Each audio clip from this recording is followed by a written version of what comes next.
மறுமலர்ச்சி திராவிட முன்னேற்ற கழகத்திற்கு எத்தனை சீட்டுகள் என்பதை தலைமை முடிவெடுக்கும். எங்களை பொறுத்தவரை மறுமலர்ச்சி திமுக உரிய அந்த எண்ணிக்கை திமுக தலைமை வழங்கும், கூட்டணி தலைமை வழங்கும் என்ற நம்பிக்கையுடன் இருக்கின்றோம். அது இனி உங்களுக்கு தேர்தல் தேதி அறிவிப்பாங்க. அறிவிச்ச பிறகு கூட்டணி பேச்சுவார்த்தைகள் அது தொடங்கும் பொழுது அது உங்கள் பத்திரிகைகள் கண்டிப்பா நாங்க தெரிவிப்படுத்தும். சமீப காலமா விஜயனுடைய வளர்ச்சி அப்படிங்கிறது ரொம்பவே அதிகமா இருக்கு. காவல்துறை சார்பில் ஏதாவது கூட்டணிக்கு இது வரைக்கும் அழைச்சிருக்காங்களா? இந்த மாதிரி ஏதாவது பேச்சுவார்த்தை நடத்திருக்காங்களா?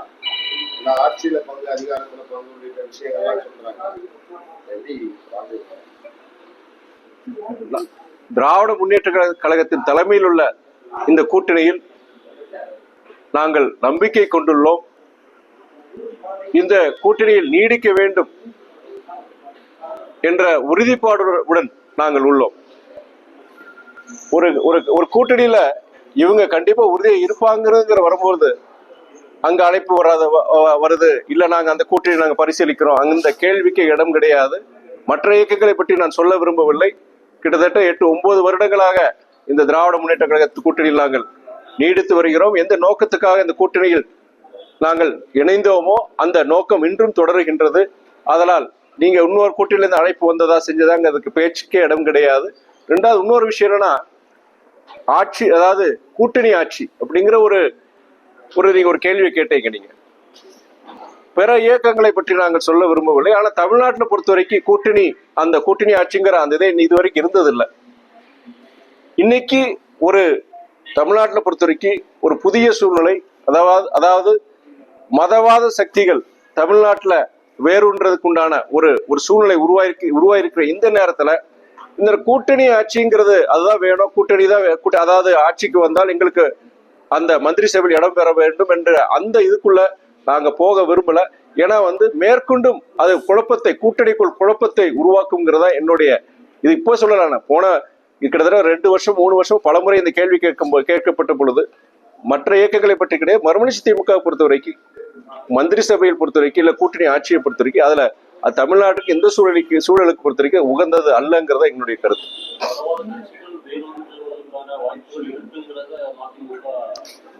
ஆமா, இன்னைக்கு அது உங்களுக்கே தெரியுமே. உங்களுக்கு இன்னைக்கு பத்திரிகையாளர் உங்களுக்கு தெரியும்.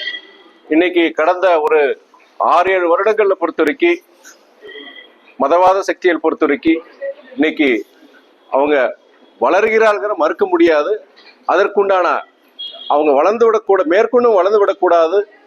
இங்க தமிழ்நாடு பொறுத்த வரைக்கும் ஒரு கலவர பூமியா இது ஒரு மாறிடக்கூடாதுங்கிற அந்த ஒரு இது பொறுத்த வரைக்கும் அந்த அச்சம் வந்ததுனாலதான் இன்னைக்கு மதவாத சக்திகளை எதிர்க்கும் அனைத்து ஜனநாயக சக்திகளும் இன்னைக்கு நாங்க ஒரு அணியா இணைஞ்சிருக்கிறோம். நாங்க இந்த இப்படிப்பட்ட ஒரு சூழல் பொறுத்த வரைக்கும் மேற்கொண்டு பொறுத்த வரைக்கும் அவங்க இது போன்ற மதவாத சக்தி ஏதாவது ஒரு வழியில் அவங்க தொடர்ந்து முயற்சி பண்ணிட்டு இருக்கிறாங்க. அந்த முயற்சியில தொடர்ந்து தோல்வி அடைஞ்சிட்டு இருக்கிறாங்க. இந்த சட்டமன்ற தேர்தலும் சில வியூகங்களை வகுத்துட்டு இருக்கிறாங்க. அந்த வியூகங்கள் எப்படிப்பட்ட வியூகங்களுக்கு உங்களுக்கு எல்லாருக்கும் தெரியும். அதற்கு இடம் கொடுக்காம நம்ம இந்த மதவாத சக்திகளை எதிர்க்கும் ஜனநாயக சக்திகள் அந்த ஒற்றுமையுடன் ஒன்றுபட்டு இதை அவர்களை எதிர்க்க வேண்டும்ங்கிறது இன்றைய காலகட்டத்தினுடைய அவசியம். இளைஞர்களுடைய வாக்கை நிச்சயமாக விஜய் அதிகமாக பிடிப்பார் அப்படின்னு கருத்துக்கள் சொல்றாங்க. நிச்சயமா பிடிப்பாரா? இல்ல, சகோதரர் விஜயை பொறுத்த வரைக்கும் நான் பலமுறை சொல்லியிருக்கிறேன், தமிழ் திரையுலகில் மிகப்பெரிய ஒரு நட்சத்திரம்.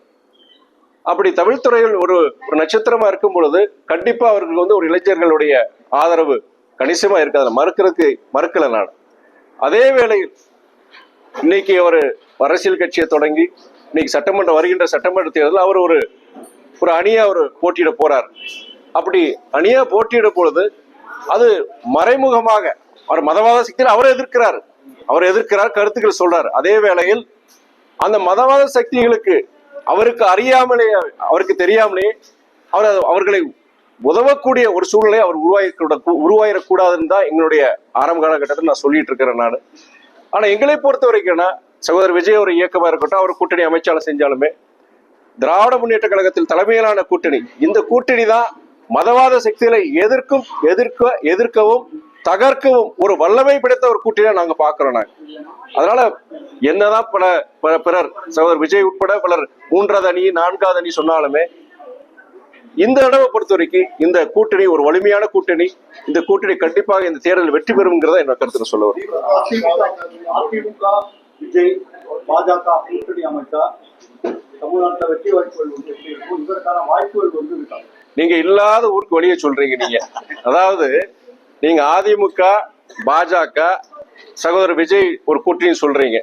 சகோதரர் விஜயை பொறுத்த வரைக்கும் அவர் ஆரம்ப காலகட்டத்திலிருந்தே அவர் அரசியலுக்கு வந்ததுல இருந்து முதல்ல இன்னைக்கு வரைக்கும் என்ன சொல்றாருன்னா, பாஜகவை பொறுத்த வரைக்கும் மதவாத சக்தி, நான் என்னுடைய கொள்கையை எதிரிட்டு அவரு ஆரம்ப காலகட்டத்தில் இது வரைக்கும் சொல்லிட்டு இருக்காரு. அப்படி சொல்லும் பொழுது எப்படி அவரு இன்னைக்கு பாஜக அதிமுக கூட்டணியில போய் எப்படி இணைவாரு?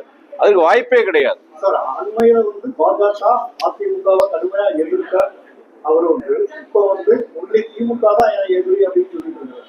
இல்லையே, சொல்லவே இல்லை. நானும் உங்களை மாதிரி பத்திரிகை நண்பர்கள் நீங்க சொல்ற செய்திகள் பல செய்திகள் பத்தி நேற்று வரைக்கும் பொறுத்த வரைக்கும் நான் என்னுடைய கொள்கை எதிரியா தான் அவர் சொல்ல. பாஜக மறுபடியும் சொல்றாரு, மதவாத சக்திகள் சொல்றாரு. தமிழ்நாட்டில் பொறுத்த வரைக்கும் அவங்க எந்த விதத்திலையும் அவங்க வளர்ந்துடக்கூடாதுங்கிறது அந்த அவர் சொல்லிட்டு தான் இருக்கிறாரு. அதனால ஒருபோதும் அவரு அந்த மதவாத கூட்டணிக்கு அவர் போக மாட்டாருங்கிற நம்பிக்கை எங்களுக்கு இருக்கு.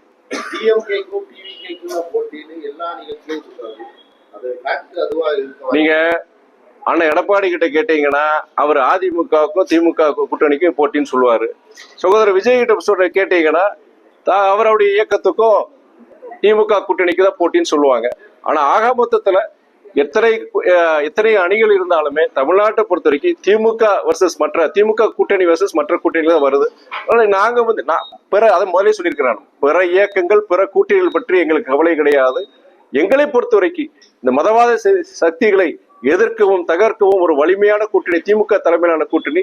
இந்த கூட்டணி வரும் தேர்தலில் கண்டிப்பா ஒரு மாபெரும் வெற்றியை பெறும்ங்கிறத நம்பிக்கையோடு. தேர்தலில் வந்து திமுகவுக்கும் யாருக்கும் போட்டி?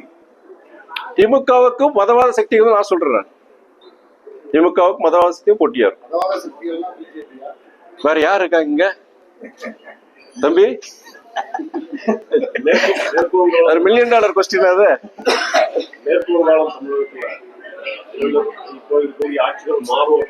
அமித்ஷா பேசிட்டு இருக்கிறாரு. அதனுடைய பின்னணியில வேற ஏதாவது மர்மம் இருக்குன்னு நீங்க நாட்டுடைய உள்துறை அமைச்சர் திரு அமித்ஷா அவர்கள் பொறுத்த வரைக்கும்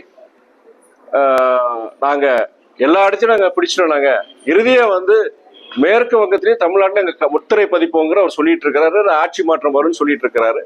அது இங்க இருக்கிற பாஜகவுடைய இயக்க தோழர்களையும் அவங்க உற்சாகப்படுத்திருக்குன்னு எல்லா கட்சியும் சொல்ற மாதிரி சொல்றாரு. ஆனா இதுல ஒரு சூட்சமம் இருக்கு. சமீபத்தில் நடந்த இந்த எஸ்ஐஆர் அந்த எலக்ட்ரல் அந்த இதுபடி அந்த ரிஃபார்ம்ஸ் படி அவங்க எடுத்திருக்கிற முயற்சியில் பார்த்தீங்கன்னா இங்க தமிழ்நாட்டு மொத்தம் கிட்டத்தட்ட 97 லட்சம் வாக்காளர்கள் நீக்கப்பட்டிருக்கிறாங்க.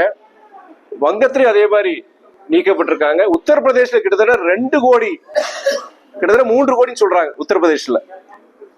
இப்படி நீக்கப்பட்டவர்கள்ல தகுதியான வாக்காளர்கள் நீக்கப்பட்டிருக்காங்கிற ஒரு குற்றச்சாட்டு வருது.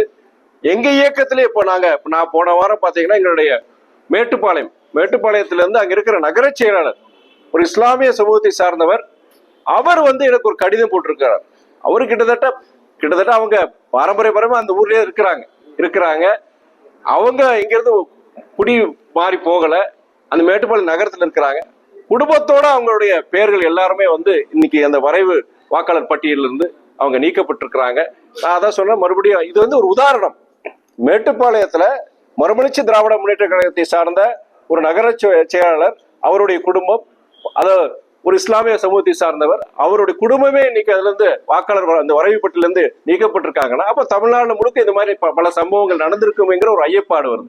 இதுதான் நம்முடைய எதிர்கட்சிகள், நம்மளுடைய திமுக உட்பட மற்ற இயக்கங்கள் இந்த குற்றச்சாட்டு சொல்றாங்க. இந்த எஸ்ஐஆர் பொறுத்த வரைக்கும் நாங்க எதிர்க்கல. அது எப்படி அமல்படுத்துறாங்க குறைஞ்சபட்சம் ஒரு 2-3 வருடங்கள்ல செய்ய வேண்டிய ஒரு இதை வந்து ஒரு 2 மாசத்துல எப்படி அதை செய்ய முடியும்? அதுதான் எங்களுடைய இது. அப்படி செய்யும் போது இந்த மாதிரி குறைபாடுகள் வரும். தகுதியான வாக்காளர்கள் வந்து இடம்பெறணும், தகுதி இல்லாத வாக்காளர் நீக்கணும். ஆனா அதுக்கு மாறாக தகுதியான வாக்காளர்கள் நீக்கப்படுறதும் தகுதி இல்லாதவங்க உள்ள சேர்க்கறது தான் இப்போ பல இடங்கள் நடக்கும், பல மாநிலங்கள் நடந்திருக்கு. இப்படி ஏதாவது நீங்க ஒண்ணு ஒரு கேள்வி வைக்கலாம், இப்ப இங்க தமிழ்நாடு அரசு தானே இருக்கு, இங்க இருக்க தமிழ்நாடு அரசுடைய ஒரு கண்காணிப்புல தானே இந்த இதெல்லாம் நடந்துட்டு இருக்குன்னு ஒரு கேள்வி வரலாம். இந்த கேள்வி எனக்கு இருந்தது. சமீபத்துல டெல்லியில நாங்க இருக்கிற காங்கிரஸ் இயக்கத்தினுடைய மூத்த தலைவர்கள்கிட்ட பல பேர்கிட்ட பேசும் பொழுது, அதெல்லாம் சரிதாங்க, நீங்க டிராப்ட் எலக்ட்ரல் வரைவு இந்த வாக்காளர் பட்டியல கொடுத்திருக்கிறாங்க, நீக்கி இருக்கிறாங்க, நீங்க சொல்லும் போது இது இவங்கெல்லாம் சேர்க்கணும், இவங்கெல்லாம் சேர்க்க கூடாது நீங்க சொல்ல போறீங்க. ஆனால் அந்த இறுதி பட்டியல் வரும்பொழுது, தேர்தலுக்கு சில வாரங்களுக்கு முன்பு அது அறிமுகப்படுத்தப்படும் பொழுது, அப்போ நேரம் இருக்காது.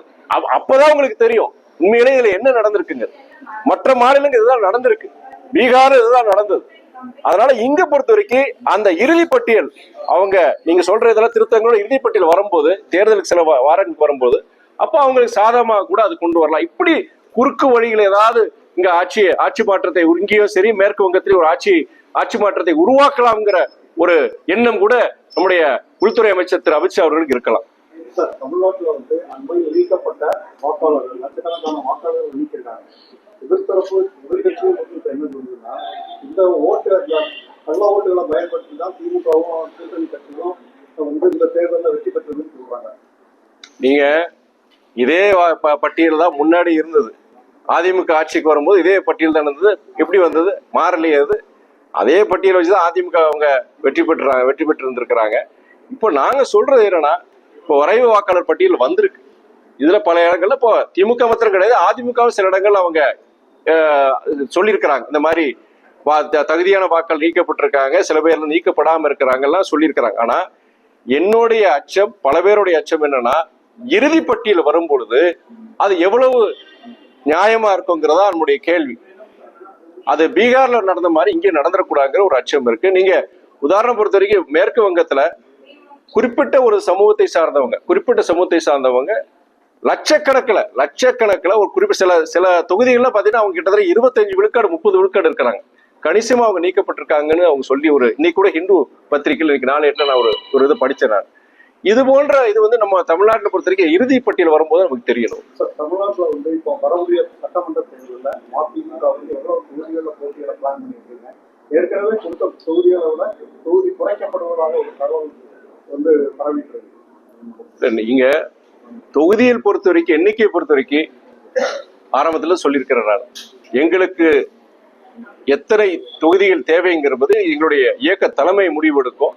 அப்போ அந்த தேர்தல் நீங்க அறிவிப்பெல்லாம் அந்த வரும்போது எல்லா கூட்டணி கட்சிக்கு பேசும்போது, எங்களுடைய இயக்க தலைமை கூட்டணி தலைமையிட்ட பேசும்போது, நீங்க எண்ணிக்கை குறைவுங்கிறத பொறுத்த வரைக்கும் யாருக்கும் ஒரு சந்தோஷமா இருக்காது. எண்ணிக்கை கூட சந்தோஷப்படுவோம். அதனால எண்ணிக்கை குறைவுங்கிறத பொறுத்த வரைக்கும் எங்களுக்கு அதை நீங்க பத்திரிகையில் நீங்க சொல்றீங்க, அது திமுக இருந்து எந்த ஒரு அதிகாரப்பூர்வ ஒரு அறிவிப்போ இல்லாட்டி அவங்களுடைய சார்ந்த முரசொலி அந்த நாள் எதுலயும் அது மாதிரி வரல. இது ஒரு சும்மா உங்களை மாதிரி பத்திரிகைக்கார சில பேர் அங்கங்க சில சோசியல் மீடியால இந்த மாதிரி இதெல்லாம் வந்திருக்கு. எங்களை பொறுத்த வரைக்கும் நாங்க நம்பிக்கையோட இருக்கிறோம். உங்களுக்கு விஜயோட போயிருக்கக்கூடிய மாநில சமூகத்துடைய எதிர்காலம் ஏங்க, நாட்டுல எவ்வளவு பிரச்சனைகள் இருக்கு, எவ்வளவு இது இருக்கு, நீங்க கடந்து போங்க, இதெல்லாம் கடந்து போங்க. வேற